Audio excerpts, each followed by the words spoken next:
ustedes. Abrimos una vez más el portón de esta fábrica que es el campo, la industria verde, para conversar, para mostrar cómo se está moviendo el sector agroindustrial argentino.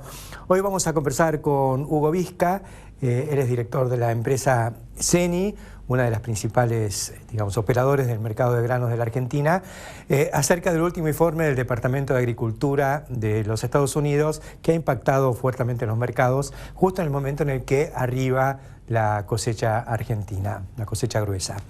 Conversaremos también con el ingeniero José Gobé, pertenece a la firma GoAgro, es una consultora internacional que está operando en distintos frentes. Con ellos queremos conversar sobre esta impactante compra del 51% del paquete global de Nidera por parte de la empresa china COFCO y otras cuestiones que tienen que ver con el mundo globalizado de los agroalimentos, porque Gobé está trabajando también nada menos que con el gobierno ruso en algunos aspectos de consultoría. Conversaremos también con Eduardo Cataño, experto en temas de acuacultura, una especialidad muy particular porque es lo que más está creciendo en el mundo de los alimentos, sustituyendo a lo que ha sido el pescado, digamos, tradicional de captura, pero además convirtiéndose en una aspiradora de insumos básicos como los granos forrajeros, el mismo trigo que se destina a la producción piscícola, harina de soja y demás insumos.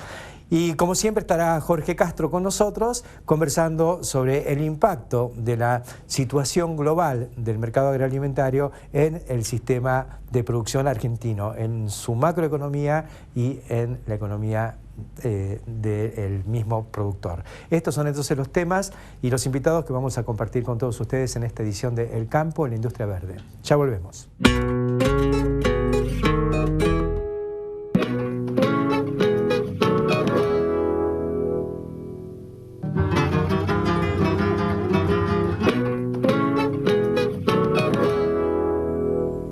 Iniciamos esta edición del Campo en la Industria Verde metiéndonos de lleno en el tema caliente del momento, que es se viene la cosecha. Salió el informe del Departamento de Agricultura de Estados Unidos, el informe de principio de marzo, digamos, que era bastante esperado por el mercado. Es el momento para consultarlo a Hugo Visca. Hugo pertenece a la firma CENI y es uno de los expertos más reconocidos en esto, con 40 años de análisis de mercado desde los tiempos aquellos del Buenos Aires del Economic Survey. Contanos cómo estás viendo la cosa después de este informe y el movimiento. El informe realmente era muy esperado para ver, sí. En definitiva, el número mágico era el stock final de esta cosecha en los Estados Unidos para la soja. Porque de acuerdo a cómo viene proyectándose la exportación para China y la producción y la elaboración en Estados Unidos, daría un resultado negativo al stock final, cosa que no puede ser, pero daba eso y se hablaba mucho de las cancelaciones de contratos de China, y recién esta semana canceló 245.000 toneladas China, pero estuvo cancelando aparentemente en Brasil. El número fue dibujado, bajaron un poquito de 145 millones de bushel a 131. Sí. No cambia demasiado. Pero Chicago, claro, ¿no? Lo que pasa es que Chicago venía con un ritmo ascendente, el viernes picó fuerte, mes, sí. y ayer, el lunes bajó fuerte. Lo que había subido el viernes lo bajó el lunes. Sí. Después el martes estuvo ahí, fue y vino sin mayores cambios. Yo creo que el mercado ahora está queriendo mirar el informe del 31 de marzo, que es un informe también de los más importantes del año, porque va a dar la proyección para la campaña que viene, sí. O sea, para la 14-15. Y ahora está moviéndose con los fondos entrando y saliendo, tomando ganancias. Que habían entrado masivamente, después de estar afuera. Claro, estuvieron afuera, sí. Y no me dejen afuera, estaban vendidos, pasaron a estar comprados, sí. Fuerte. Yo creo que el mercado está en niveles, Chicago arriba de $500, $520, aquí arriba de los 300, 315, 310, 320, son números ya interesantes en el momento en que entra la cosecha. Y no... Sí. Soñados hace 2 meses. Sí. El otro tema que creo que vale la pena empezar a considerar, porque hay muchísimas dudas, está muy politizado en la Argentina, entonces ni miramos lo que pasa en el mundo, que es el trigo. El año pasado tuvimos un trigo acá 3 veces más caro que en el mundo. Fue récord mundial. Récord mundial. Pero bueno, yo pienso que vamos a cosechar este trigo a fin de año, es la última cosecha que se hace en la era acá. Digamos, el gobierno necesitaría el trigo para fin de año. Yo creo que es importante y empiezan a preguntar cómo tenemos que hacer para sembrar más trigo. Sí. Y lo único es dejar al productor que lo haga, claro, y dejar al mercado que lo determine. Sí. Estamos hoy, por ejemplo, en estos días en Estados Unidos el trigo está muy firme en Chicago y al productor argentino realmente poco le interesa si está firme en Chicago. Le tiene que interesar. Sí, pero es que no le interesa, porque primero porque está viendo la soja y el maíz que los tiene adelante. Sí. Y después dice, ¿qué actitud va a tomar el Estado? ¿Va a ser tan, digamos, restrictivo para las exportaciones como fue hasta ahora? ¿Va a liberar? Yo creo que todos sabemos de que lo que sucedió el año pasado con trigo de $750 no hubiera sucedido si el mercado estaba libre. Eso sin ninguna duda, lo hablamos acá. Sí. Pero es muy importante la siembra, o sea, debería ser muy importante la siembra de trigo. Los niveles de hoy con un trigo de $230, $235 actuales disponible, se habla en los mercados a término de $190, que no es un mal precio para trigo. Sí. Claro, los $230 son muy importantes, más que Chicago, cosa que no es muy habitual. Es más que Chicago, pero por otro lado, el trigo aparentemente está con problemas en Estados Unidos. Está con problemas, no llueve en las planicies del sur, el trigo está saliendo a la dormancia, y no llueve, y se empieza a poner nerviosa la demanda, y bueno, los precios suben 4, 5, 6 dólares en un día, que para el trigo es mucho. ¿No? Así que es un tema para estar encima. Para seguirlo, yo creo que va a ser importante. Y para el gobierno también, si el gobierno fuera un poquito racional en esto, ¿no? Imagínate, con muy poco, con pocas áreas, vamos a 7, 8 millones de toneladas de siembra. Pero si sembramos 7, 8 millones de toneladas es porque las sembramos más en zona núcleo, en zonas de alto potencial. Nos vamos a 21, 22 millones de cosecha. Con toda y lo que pasa es que la gente, y volvemos al monocultivo muy trillado, pero la gente cuando hace un número que no sabe qué es lo que va a pasar con el trigo y tiene una idea un poco más clara de qué puede pasar con la soja, donde tiene 30 compradores, no 2. Pero por supuesto. Bueno, la gente dice, ¿hago soja de segunda con trigo o hago soja de primera, que me va a rendir mucho más? Esto se va a dar para mediados de año, digamos, para dentro de 3 meses. Ahí va a ser la verdad pero el gobierno tiene que hacer algo ahora, no tiene 2 o 3 meses. Las cosas que hay que hacer no son de decir que le vamos a devolver parte de la retención. El productor no quiere ir a presentar más papeles para que le devuelvan. Hay que decir, las retenciones, que van a estar siempre, van a ser de tanto. El mercado se va a poder exportar tanto y abrir ya los mercados. Y la gente, cuando empiece a tener precios adecuados, la gente lo va a sembrar. Nos queda el maíz.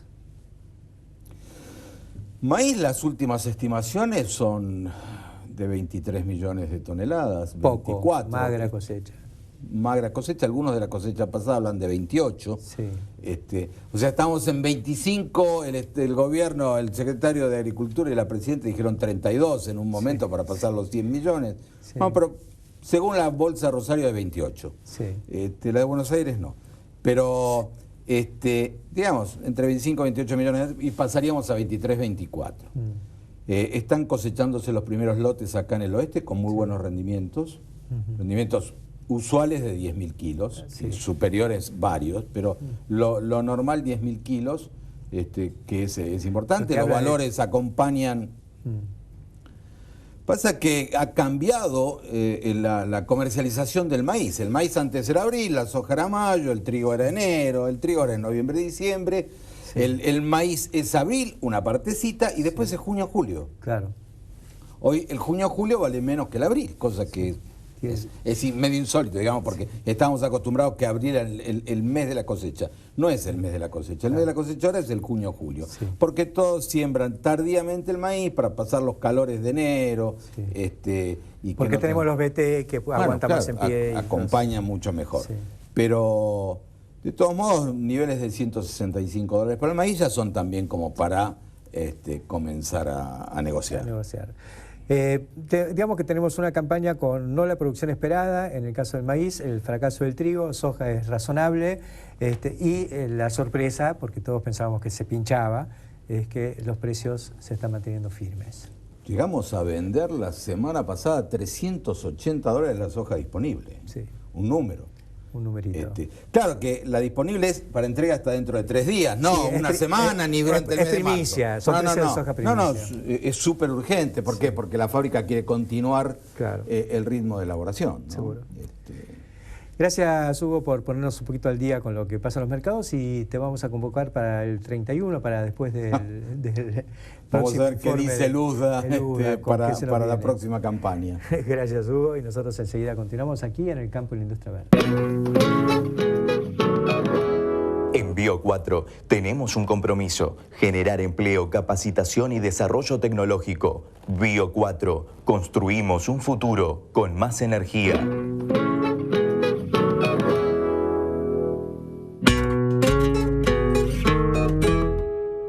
Continuamos en el campo de la industria verde, ahora conversando con José Gobé, que pertenece a la firma Goagro, una consultora internacional en temas agroindustriales.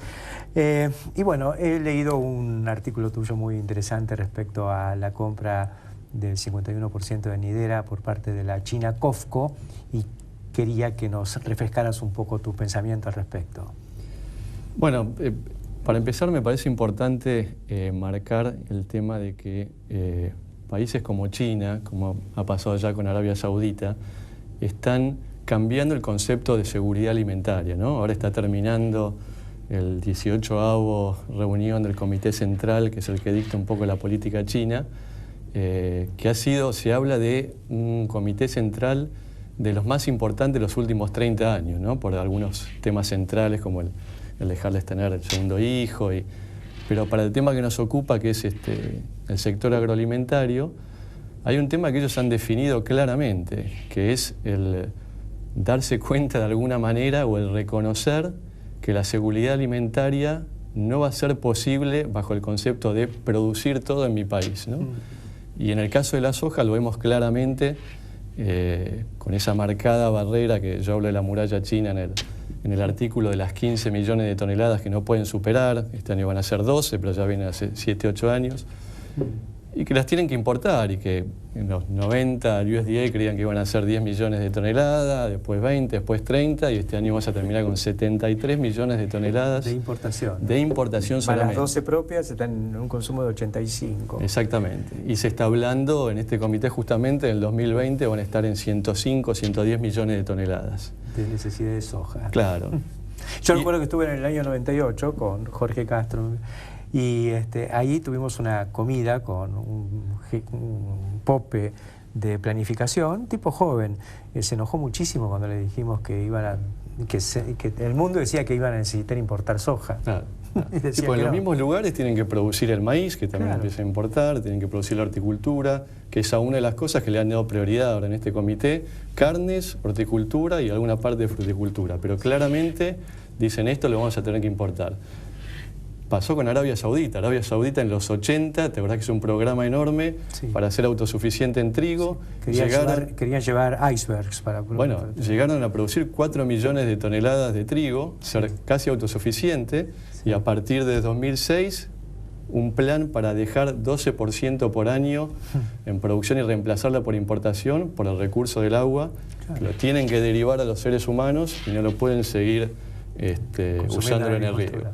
Con lo cual, bueno, es un concepto muy interesante que cambia el famoso concepto de seguridad alimentaria en los países europeos posguerra mundial, que tenemos que, con nuestros subsidios, producir nuestros propios alimentos, y reconocen esto. Algunos países como Japón ya lo habían reconocido. Sí. Y ahí entra, bueno, un poco el tema de Nidera, ¿no? Que es no solo creo la adquisición de recursos, sino también estar más cercano a esos recursos y también el adquirir el conocimiento, ¿no? Que es un capital muy importante que acá no nos damos cuenta que lo tenemos y vale mucho, ¿no? Yo lo comparo con la compra de Smithfield, digamos, por una compañía china. Exactamente. Ahí se compraron la soja puesta dentro de un cerdo. Exactamente, ¿Cierto? exactamente. Pero se compraron todo el know-how americano. Se compró el know-how y hubo una discusión muy importante en el Congreso americano porque se decía que se compraba con el mensaje de que estaban comprando, digamos, los cerdos, pero estaban comprando la genética para mejorar los cerdos chinos. Sí. Entonces, hasta que se aprobó... Y la investigación universitaria se había la hecho en Estados Unidos para producir las patentes. Todo eso, Sí, pero bueno, terminó comprándose y van avanzando y avanzaron con eso y avanzaron, bueno, ahora están avanzando con empresas europeas, en vinos, con australianas en granos. Sí. Como ponía también en la nota, muchos de los keiretsu japoneses que proveen a COFCO, por ejemplo a Mitsubishi, que tiene un contrato de 5 millones de toneladas con COFCO, fue el que compró el año pasado parte de Seagro, bueno, casi el 100% de Seagro. Lo que era los Grobo en Brasil. Lo que era los Grobo. Sí. Mitsui, que es el otro keiretsu importante, compró Gavillion, que era Conagra, también otra empresa, por 3.600 millones de dólares para tener 50 millones de toneladas. Mitsui compró Multigrain, que es la otra brasilera importante. Y todos se van metiendo, digamos, no solo en adquirir esas toneladas, sino también la cercanía a esos recursos, ¿no?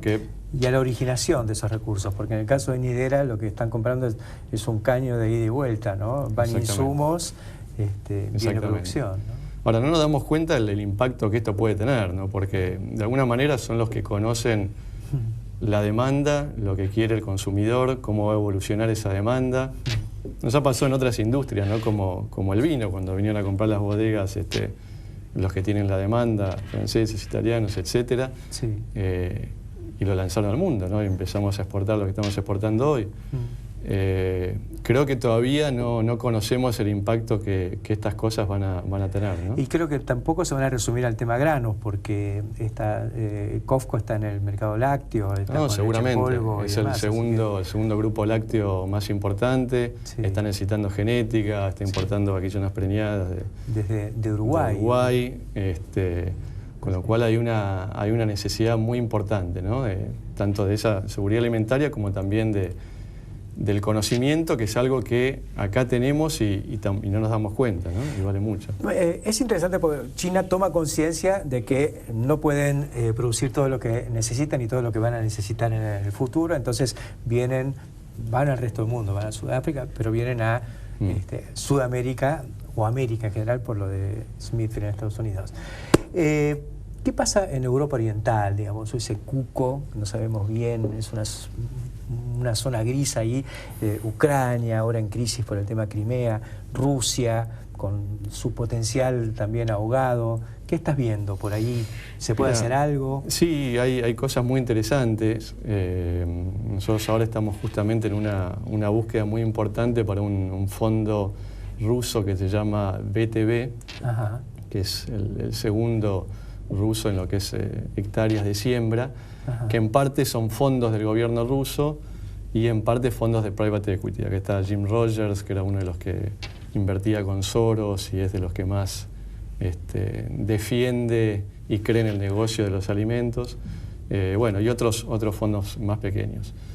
Empezaron a desarrollar una zona en el sur de Rusia, 4 horas al sur de Moscú, Stavropol, que es una zona que tenía todo el sistema de riego de alguna manera desarrollado de la era soviética. Empezaron en los 70 para llevar el agua a la minería de los montes Urales para abajo, agua de deshielo. Hicieron canales, llegaron a regar casi 6 millones de hectáreas.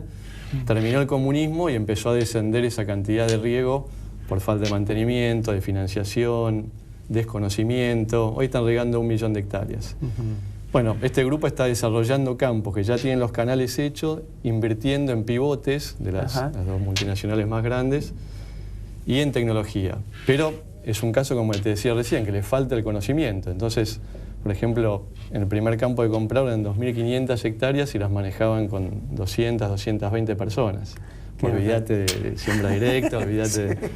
A mano. Claro, y no consiguen gente que maneje eficientemente o tenga rindes altos con estos equipos de riego. Trajeron managers australianos, no fueron suficientes, están buscando en Argentina. ¿Están buscando en Argentina? Sí. ¿Y vos les estás dando una mano? Nosotros para eso? necesitamos, ya hicimos digamos, un sondeo de 25 managers y ya están, digamos, algunos seleccionados y van a estar allá seguramente yendo... Know-how Argentina yendo a Rusia a manejar riego y supongo que siembra directa y todo. Exactamente, sí, para que te des una idea, en esa zona están en rindes de trigo con riego de 1.500 kilos, 1.800 kilos, en maíz de 3.000 kilos, 4.000. Qué miedo, da vértigo. Sí, da vértigo todo lo que pueden crecer, pero bueno, la pregunta es en cuánto tiempo, ¿no? Hay un montón de temas políticos también, es una pregunta difícil de contestar. Pero es fantástico esto de ver la globalización desde otro ángulo, ¿no? Vienen los chinos, compran compañías acá, vienen los rusos, compran know-how argentino a través de técnicos. No, seguro, y estamos teniendo casos, ponía también la nota, ¿no? Un argentino manejando Luis Dreyfus, ahora otro que está manejando ADM a nivel global. Luciano. Hace poco manejando toda la parte de soja global de Cargill, otro argentino que ahora está manejando... en la mesa chica de Glencore en el mundo. Si te pones a pensar, es un capital que tenemos... Raúl Padilla en Bunge. Raúl Padilla, bueno, en tema semilla ni hablar, Meninato manejando ahí en Dow. Es impresionante, sí. Cuando se pone a sacar la cuenta en posiciones claves, muchos argentinos. Nada menos que en la producción de alimentos. Fantástico. Así es.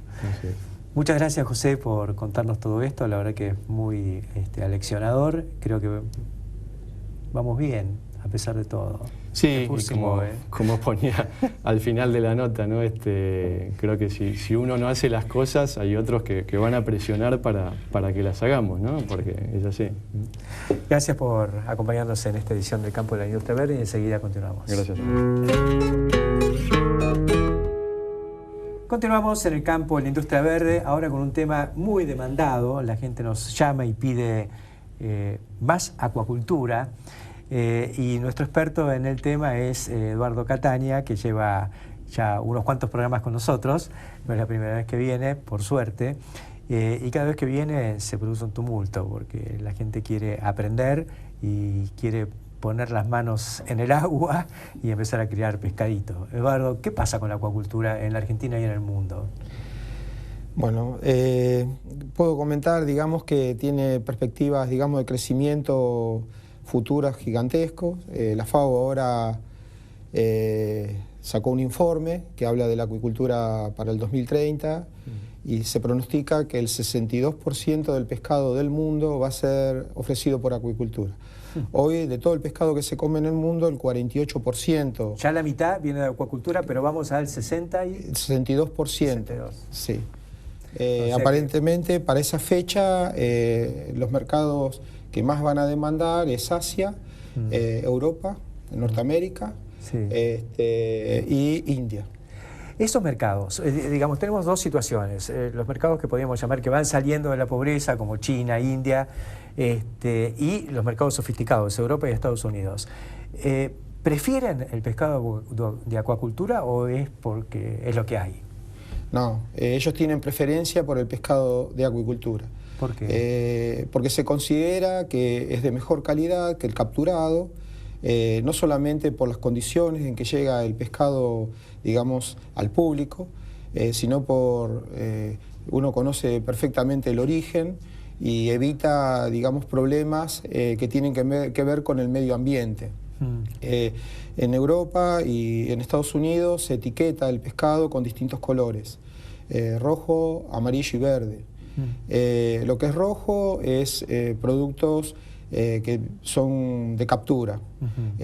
Lo que es amarillo es producto de acuicultura y lo que es verde es de acuicultura pero orgánico.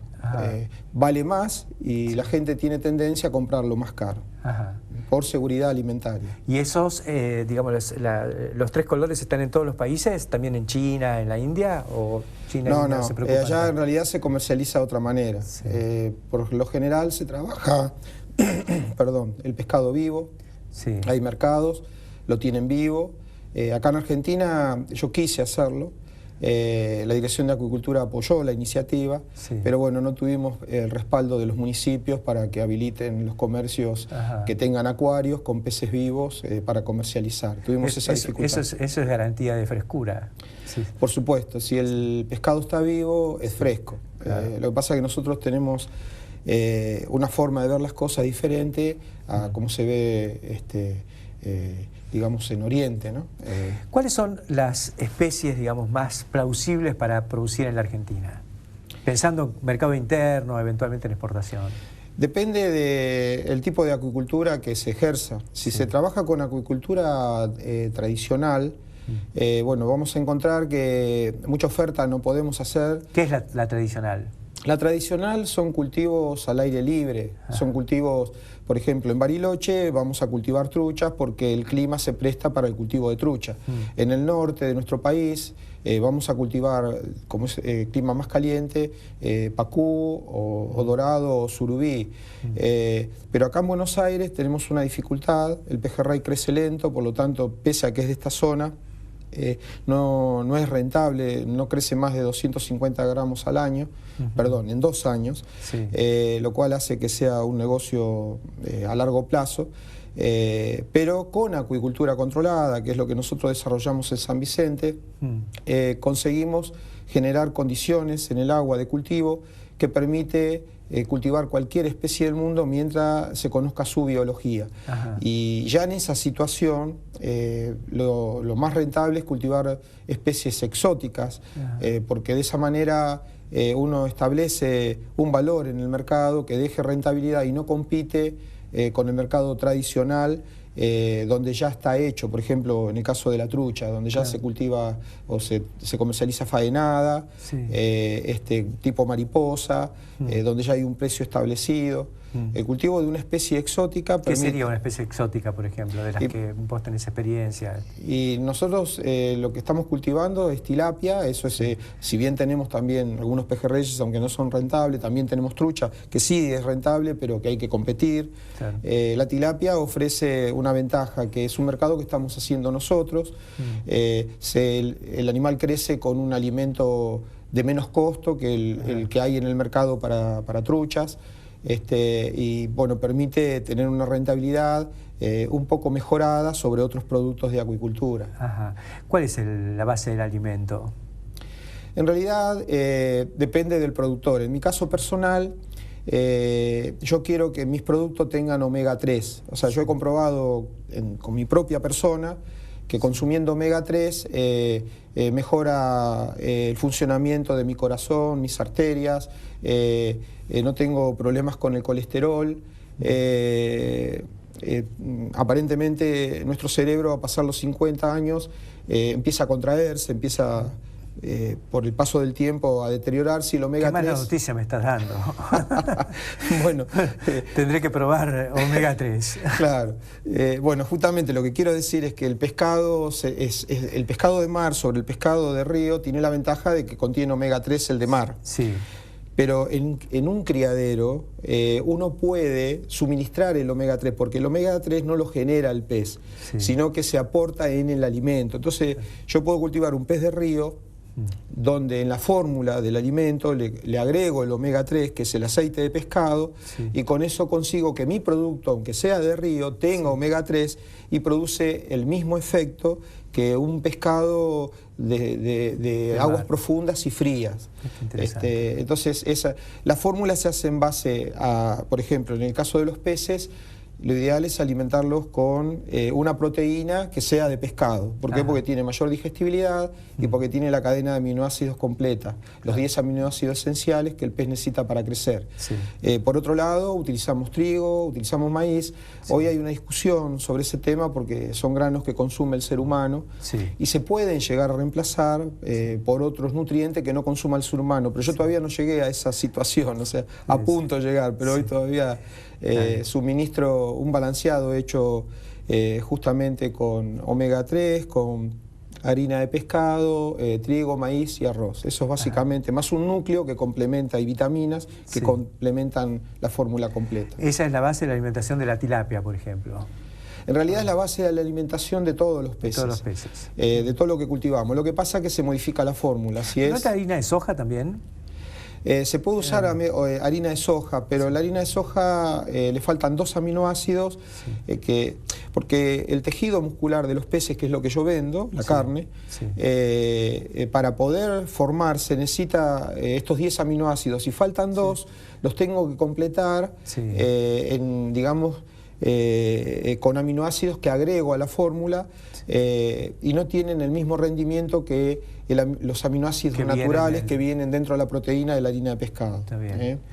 Porque yo sé que China, uno de los destinos principales de la soja argentina que va a China, la soja de todo el mundo, que es una aspiradora, es para la producción acuícola. Sí, se utiliza, o sea, no estoy diciendo que no. Lo que quiero aclarar es que hay distintas fórmulas. Las falencias por ejemplo, en este caso, que a la soja le falten 2 aminoácidos esenciales para los peces, bueno, se corrigen mediante un núcleo donde se suministran esos 2 aminoácidos. Lisina, no sé. Sí, son, o sea, la fórmula se desarrolla en base a la especie. Por ejemplo, si son truchas, lo ideal es que tenga un nivel de proteína mayor que si es tilapia. La ventaja de la tilapia que, por ejemplo, para desarrollar no necesita omega 3, puede ser omega 6, es más económica. Pero ese es el problema que existe hoy en el mercado. Es decir, todos los productos, los cerdos, las aves de corral que se utilizan, que se cultivan hoy, se utiliza omega 6. Entonces el ser humano hoy está consumiendo productos con omega 6 y le falta el omega 3. Claro. Y eso es lo que quiero lograr revertir con mi oferta de pescado. O sea, que la población tenga posibilidad, consumiendo un alimento natural, de tener acceso al omega 3, que hoy el cerdo y el pollo no lo proveen porque tienen omega 6. Seguro. La gente que nos consulta siempre dice, queremos hacer el curso porque se ha hecho famoso el curso y supongo que vos seguís con tu granja escuela. ¿Cómo es? ¿Cómo está funcionando? Bien, nosotros ahora tenemos un seminario, vamos a iniciar el curso de acuicultura el 22 de marzo en nuestro establecimiento, dentro de 2 sábados. Pero el sábado anterior, que es el sábado próximo, 15 de marzo, vamos a hacer un seminario que es para que la gente pueda acercarse y ver si realmente la responsabilidad que implica hacer el curso y después la producción la pueden afrontar o no. O sea, lo que vamos a mostrar son los aspectos negativos y positivos de la acuicultura. Porque la acuicultura es linda para desarrollar, pero es un trabajo donde los animales dependen del productor. Seguro. Entonces, hay personas que por ahí los viernes viajan y si hace acuicultura no va a poder viajar o van a tener que dejar a una persona que cuide el establecimiento. Entonces, hay algunas limitantes que la gente ignora y son las que vamos a presentar en este seminario del sábado. Este sábado en la granja de... Sí, a las 9 de la mañana en nuestra granja, que pueden encontrar un mapa de cómo llegar en nuestra página. ¿Cómo es la página? Es www.productoracuicola.com.ar. Ajá, así que ahí ubican el lugar y tienen cómo conectarse para decir vamos. Exactamente, ahí hay una sección que es contacto y un sector que es el mapa. Se tienen que anunciar y bueno, nosotros le preparamos el material porque entregamos también un desarrollo financiero, les hacemos ver los distintos tipos de acuicultura en el sentido que se puede hacer en pequeña escala o en una escala mayor. Y bueno, se hace un pequeño balance, se hace un análisis de rentabilidad, se explica qué especies son... ¿Qué porcentaje de los que van al curso después empiezan con un emprendimiento pequeño, mediano o grande? En general es más o menos un 15%. Son los que se largan. Sí. Tenemos muy pocas deserciones durante el año, por eso hacemos el seminario anterior, cosa que el que comience ya decidido a encarar el curso, porque implica que todos los sábados del año tienen que asistir y después tenemos pasantías gratuitas para el que hace la teoría el sábado, en días de semana, martes, miércoles, jueves, pueda gratuitamente trabajar con los peces en nuestro establecimiento todas las horas que necesite. Eso para tener práctica. Seguro. Hace desoves con nosotros, hacen nacer los peces, hace biometrías, hacen el trabajo de engorde y lo más importante, aprenden a desarrollar las instalaciones, porque lo que hay que establecer es que hay una diferencia entre acuicultura y piscicultura. Claro.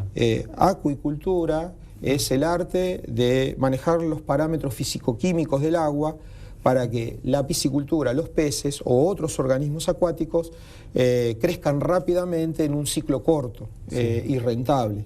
Entonces nosotros le damos mucha atención al manejo de los parámetros del agua para hacer rentable la producción de distintas especies acuícolas. Felicitaciones por todo ese espíritu docente, porque lo notable es que es un productor, ¿no?, que se ha especializado en enseñar y transferir su conocimiento amasado en tantos años en la actividad. Sí, gracias. El tema es así.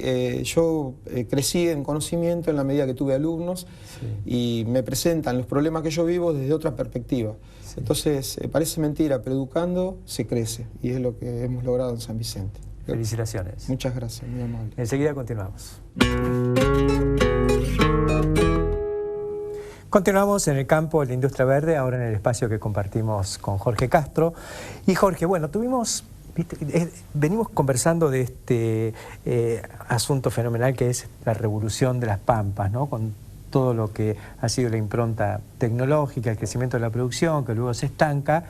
Pero finalmente terminamos con lo que muchos consideran que es una crisis del sector externo, con una devaluación el 22 de enero. ¿Hay una crisis del sector externo? Bueno, este es el asunto importante de establecer, Héctor, porque la devaluación del mes de enero, días 22 y 23, fue del 23%, que en el mes, más el 7% de devaluación que venía en los últimos 3 meses mensual, fue de 30% en los 30 días del mes de enero. Ahora, esto no tuvo lugar como consecuencia de una crisis del sector externo, por la razón fundamental de que la Argentina el año anterior, 2013, tuvo un superávit comercial de 9.150 millones de dólares, que este año, debido a los precios del mercado mundial y a la magnitud de la producción agrícola argentina de la cosecha 2013-2014, indica que va a ser de más de 15.000 millones de dólares. El superávit comercial. Superávit comercial. El superávit comercial de la Argentina está compuesto de una manera nítida. Más de 3/4 partes proviene de las exportaciones agroalimentarias.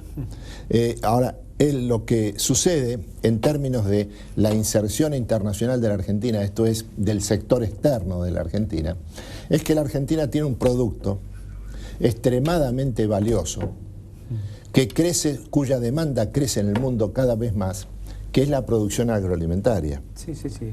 Estamos claramente metidos en digamos, una etapa de la historia en la que esto vale, y eso hace 100 años que no sucede en la Argentina. No sucede. Esta es una novedad. Es una novedad producto de la revolución de las pampas de los últimos 20 años, fundamentalmente. Ahora, el dato que hay que tomar en cuenta es que este no es un fenómeno exclusivamente argentino. Esto tiene un significado global, porque la cosecha de granos de la Argentina 2013-2014, todo indica que va a ser una de las 3 más grandes de la historia del país. Sí. Ahora, sucede lo mismo en Estados Unidos y Brasil. Sí. Que en Estados Unidos, en Paraguay y en Uruguay. En Paraguay y en Uruguay. Es la cosecha más grande históricamente.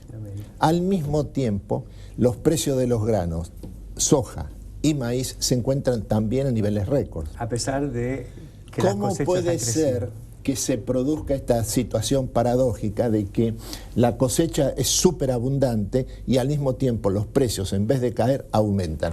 La razón fundamental de esto es el efecto demanda. Debe ser la demanda nomás. Debe ser la demanda. Esto es la demanda china-asiática, que compra cada vez más granos para alimentar su población animal, especialmente el ganado porcino, y también la producción de la industria ictícola de la República Popular. Esto es lo que está en el fondo de la situación de la Argentina en su relación con el contexto internacional en el año 2014. La crisis del sector externo que hemos experimentado exclusivamente se ha manifestado en la cuenta capital. Esto es, en lo que se refiere no a la falta de ingreso de dólares provenientes de exportaciones genuinas, sino a la salida acelerada de dólares desde el país hacia afuera, provocado por una crisis de confianza, crisis de orden esencialmente político, derivado de la situación del gobierno, especialmente a partir del 27 de octubre, en que la presidenta Cristina Kirchner experimentó una poderosa derrota electoral. Esto es lo que ha creó esta situación de vacío de poder que dio origen a una extraordinaria incertidumbre. Y esta extraordinaria incertidumbre se manifestó en una salida acelerada de capitales. Por eso es que hasta el mes de noviembre el Banco Central perdía 1.000 millones de dólares mensuales promedio de reservas en los últimos 2 años, hasta llegar a un total de 22.000 millones de dólares de pérdida de reservas. Y de pronto, en el mes de diciembre, pasó la pérdida de reservas de 1.000 millones de dólares por mes a 2.400 en los últimos 30 días del año 2013. Sí. Esto es lo que desató la crisis cambiaria, que va a desembocar o a concluir con la devaluación del día 22 y 23 de enero. El famoso puente que extiende el sector exportador, digamos, esos 2.000 millones de dólares del mes de febrero, que he visto que se han cumplimentado con creces, digamos. Absolutamente. 3.000 millones en los 2 primeros meses del año, cuando justamente el flujo de la cosecha es menor, no había trigo, la soja y el maíz todavía no estaban, y así todo se liquidaron 3.000 millones de dólares. Exactamente. Pero bueno, hay 20 y pico mil millones más que van a entrar a lo largo del año. A lo largo del año, porque la cosecha gruesa es el grueso de la cosecha y después sigue el resto. Sí. Entonces, acá el punto que hay que tomar en cuenta, Héctor, es que lo que ha sucedido en la Argentina no es un fenómeno de carácter macroeconómico derivado de la débil inserción internacional de la Argentina, lo que históricamente se denominó crisis del sector externo por falta de exportaciones genuinas, sino que es un fenómeno esencialmente de características políticas revelado a través de una extraordinaria crisis de confianza. La lectura adicional o inversa a esto es que en cuanto se recupera la confianza, la Argentina vuelve a ser absolutamente viable, porque si lo es aún en este marco. Si se recupera la confianza, en vez de tener un problema de devaluación de la moneda, vamos a tener un problema de apreciación de la moneda, por la cantidad de capitales que van a ingresar y a volver al país. Un poco lo que está pasando con Uruguay sin que haya habido fuga de capitales, pero el aumento de la producción y la productividad hace que vivir en Uruguay sea carísimo. Exactamente, exactamente. Vivir en Uruguay es carísimo por la cantidad de capitales que ingresan a Uruguay. Sí. Y esto está derivado de una situación y de un contexto internacional, del cual la Argentina es provisoriamente ajena, pero vuelve inexorablemente a reinsertarse en este contexto internacional, que es el más favorable que el país ha tenido en toda su historia en el transcurso de este periodo de transición que concluye también inexorablemente en diciembre del 2015.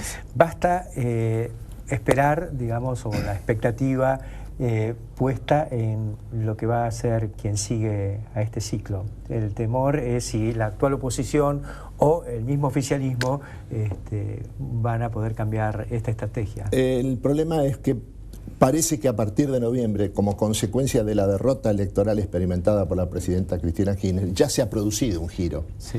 La manifestación de este giro es el acuerdo con Repsol para pagarle lo que se le debía, sí, con motivo de la expropiación-confiscación. Luego la negociación con el Club de París. Luego el reconocimiento de la necesidad de tener presente en la Argentina el Fondo Monetario Internacional, sí, revelado por las cifras dadas por el INDEC del aumento de la inflación en el mes de enero, que mostró que en las cifras oficiales, sí, la inflación había aumentado 3.7% mes sobre mes. Sí. En definitiva, acá hay un giro obligado por la necesidad, que en términos políticos es más relevante que las buenas intenciones. Gracias, Jorge, por los comentarios de hoy. Y bueno, cada día que pasa falta uno menos para que nos demos cuenta de cómo se puede acomodar todo bastante fácil. Así es. Enseguida continuamos aquí en el campo de la industria verde.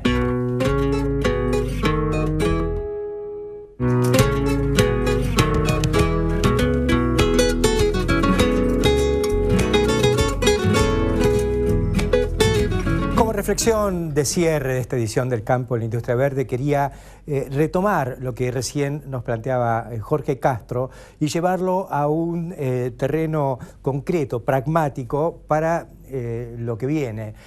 Jorge nos decía que en realidad la Argentina no está digamos, atravesando una crisis cambiaria, una crisis de su sector externo basada en temas estructurales, sino en cuestiones estrictamente políticas, de desconfianza. Fíjense que bastó que se aproximara la cosecha y que se tendiera un puente entre los sectores exportadores y el gobierno para adelantar algunos dólares, estos 2.000 millones de dólares que la exportación liquidó en el mes de febrero, para que la situación cambiaria empezara a calmarse. Y la duda que plantean los economistas y los analistas económicos a diario es, bueno, pero esto es hasta que se acabe la soja. Un poco de razón tienen, lo que pasa es que no saben cuándo se va a acabar esta soja.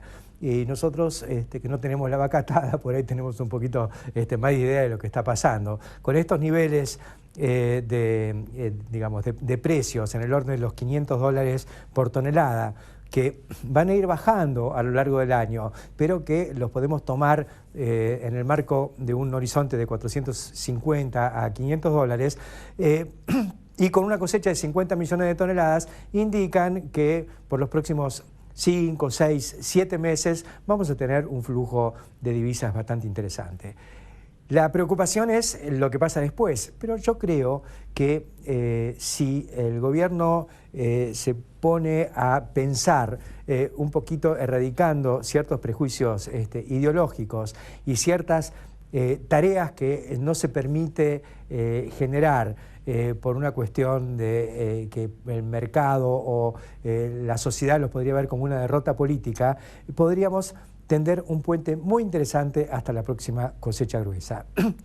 Y estoy hablando del trigo. El trigo está ofreciendo un panorama muy interesante a nivel de precios internacionales. Como planteaba Hugo Vizca, hay temor sobre lo que pueda pasar con la cosecha de los trigos de invierno en los Estados Unidos. Los trigos de invierno son los que se siembran más al sur, en la zona de Kansas y demás, que han padecido fríos muy intensos, no con mucha nieve, y ahora que está empezando a salir de la dormición, está faltando agua, y eso está generando una preocupación respecto al potencial de rinde de los trigos de mayor producción y calidad de los Estados Unidos, que es uno de los grandes exportadores mundiales.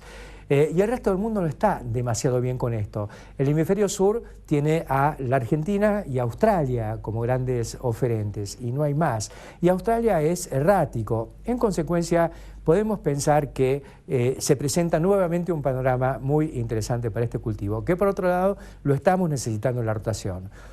Le conviene a todo el mundo, le conviene al productor, que no lo va a sembrar si no hay señales claras de que el gobierno no va a meter mano, y le conviene al gobierno porque con una producción de 20, 22 millones de toneladas, que es absolutamente factible con una siembra de 7 millones de hectáreas, que sería algo más del doble de lo que se sembró el año pasado y que ha venido cayendo, estaríamos generando un saldo exportable de alrededor de 15 millones de toneladas, sin escamotearle a la industria molinera absolutamente una tonelada de trigo. Creo que esto significa a los precios actuales y a los precios posibles entre 3.500 y 4.000 millones de dólares a partir de enero próximo. Dólares que se anticipan, como siempre sucede, si se ve que está viniendo esa cosecha. ¿Qué tiene que hacer el gobierno? Muy fácil.